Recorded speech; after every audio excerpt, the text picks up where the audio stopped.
પાણીપુરીના શોખીનો થઈ જજો સાવધાન, તમારી માટે લાલ બત્તી સમાન કિસ્સો સામે આવ્યો છે। દાંડિયા બજાર વિસ્તારનો એક વિડીયો વાયરલ થયો છે અને આ વિડીયોમાં પગથી બટાકા ધોઈ રહ્યા છે લોકો। જે વેપારી હતા, પાણીપુરીનું વેચાણ કરી રહ્યા હતા, તે પગથી આ બટાકાને ધોઈ રહ્યા હતા। રોડ પર પડી જતા બટાકા પાણીથી ધોઈને ફરીથી તપેલામાં નાખી રહ્યો છે આ શખ્સ।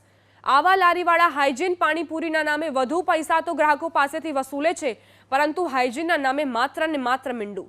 હાઇજીન પાણીપુરીના નામે જે પણ સ્ટોલ લગાવી રહ્યા છે તેમની સામે પણ સવાલ ઉઠી રહ્યા છે। હજુ તો આ એક વિડીયો વાયરલ થયો છે।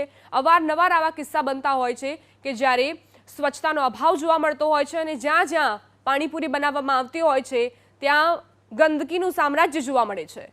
મોટા તપેલામાં આ માણસ, આ શખ્સ બટાકા ભરીને અને ધોઈ રહ્યો છે। જે બટાકા નીચે જમીન પર પડી જાય છે તેમને પણ લઈને પાણીમાં, આ જ પાણીમાં, ગંદા પાણીમાં ધોઈને અને ત્યારબાદ લોકોને પીરસવામાં આવતા હોય છે। પાણીપુરીના શોખીનો તમને દરેક ખૂણે ખૂણે મળી જશે અને તેમની માટે જ આ વિડીયો છે। આ વિડીયો વાયરલ થયો છે અને હવે સ્વાસ્થ્ય માટે તમે ચેતી જજો।